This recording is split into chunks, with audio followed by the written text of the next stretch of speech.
Hi, I'm Carl Azus, and guess what? Fridays are awesome! We've got a fascinating show set up for you today.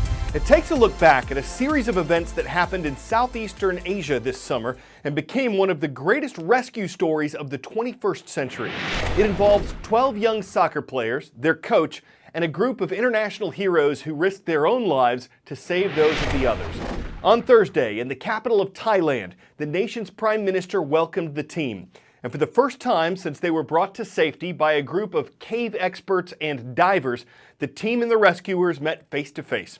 One of the men who volunteered to help said he tapped a diver on the shoulder and said, "They're there because of you." So how did all of this come together? The basic facts are that the boys and their coach decided to explore a cave. They got trapped by rising floodwaters and they had no way out. They were found alive more than a week later, but they were hundreds of meters below the surface. There were large amounts of water between them and safety, and the boys didn't know how to swim. To make matters worse, more rain was in the forecast, and no one knew how high the caves would flood. But it's when you hear the details of where they got trapped, what was done to locate and help them, and how they were eventually brought back home that gives you a sense of how daring and skilled the rescue effort had to be.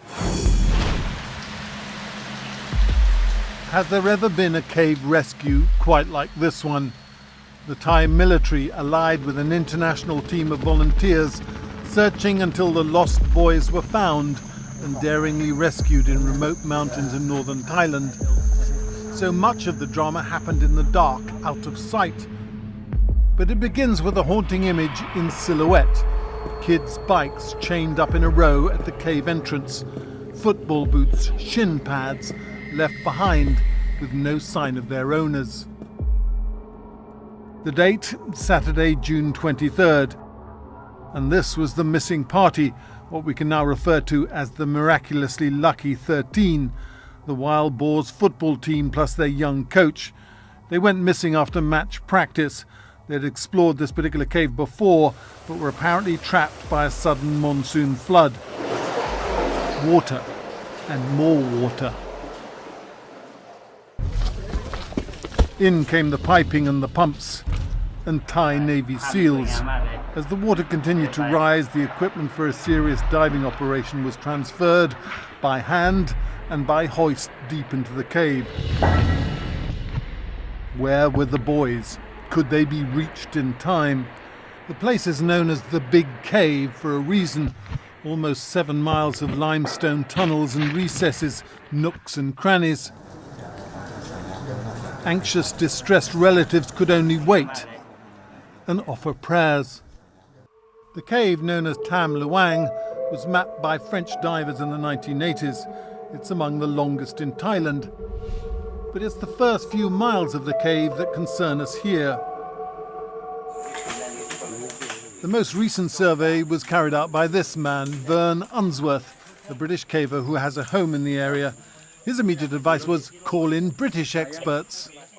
We got the Thai authorities to understand that, they needed expert divers out here.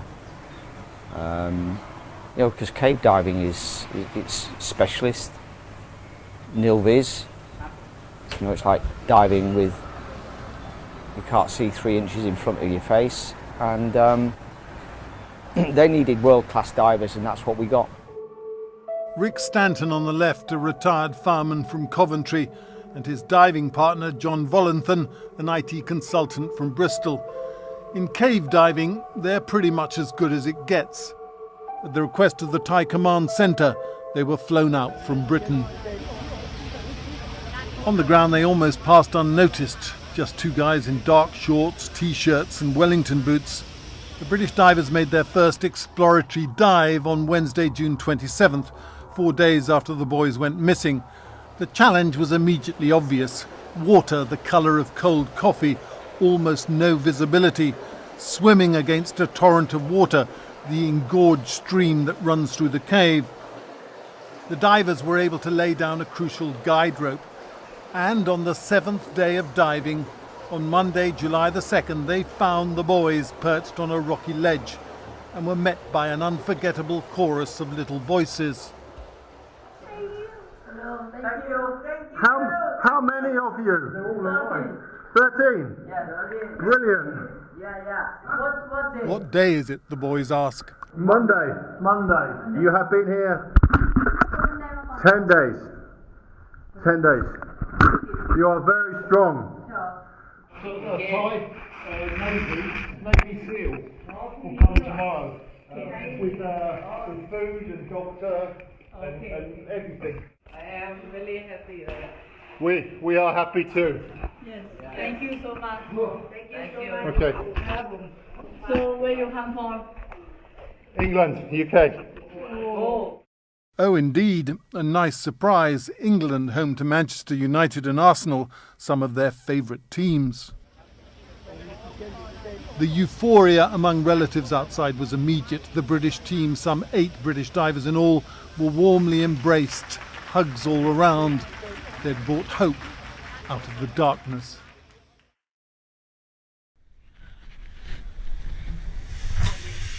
The boys were joined on their ledge by Navy SEALs, given food and emergency foil blankets and medicine.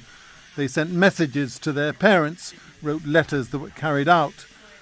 Their coach had helped keep their spirits up during their ordeal in their tiny refuge, less than half the size of a tennis court. Coach Ake, as they call him, was sat at the back. He'd been a Buddhist monk in his youth and taught them to meditate to pass the time. On Friday, July the 6th, tragedy struck. One of the Thai divers, Saman Kunan, lost consciousness as he was replacing oxygen tanks and died. He was 38, a retired Thai Navy SEAL. He had volunteered to join the rescue effort just 5 days earlier. His death changed the mood in the cave. Now there was a growing urgency about a rescue. We know it happened over 3 successive days, Sunday, Monday, Tuesday, July 8th, 9th and 10th. Thai Navy SEALs have released footage of it. The boys carried out on so-called sked military stretchers. But the most dramatic and daring part of the rescue happened off-camera in the submerged part of the cave system. The most important thing was to have a full face mask, which we acquired on site with positive pressure to enable them to breathe and to relax them enough to not feel any anxiety during the process.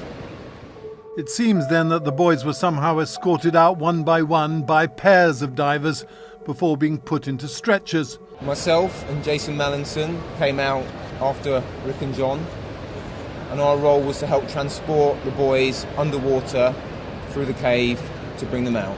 And not forgetting the anonymous quartet of Thai Navy SEALs who'd kept the boys company on the ledge for 7 days.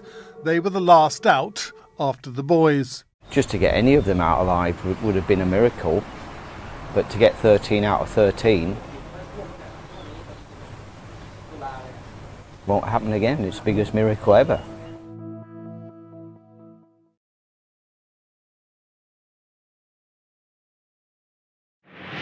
Or at least it's one of them. The Chilean mine rescue of 2010, the passenger jet that safely landed on the Hudson River in 2009. Love to cover stories like these.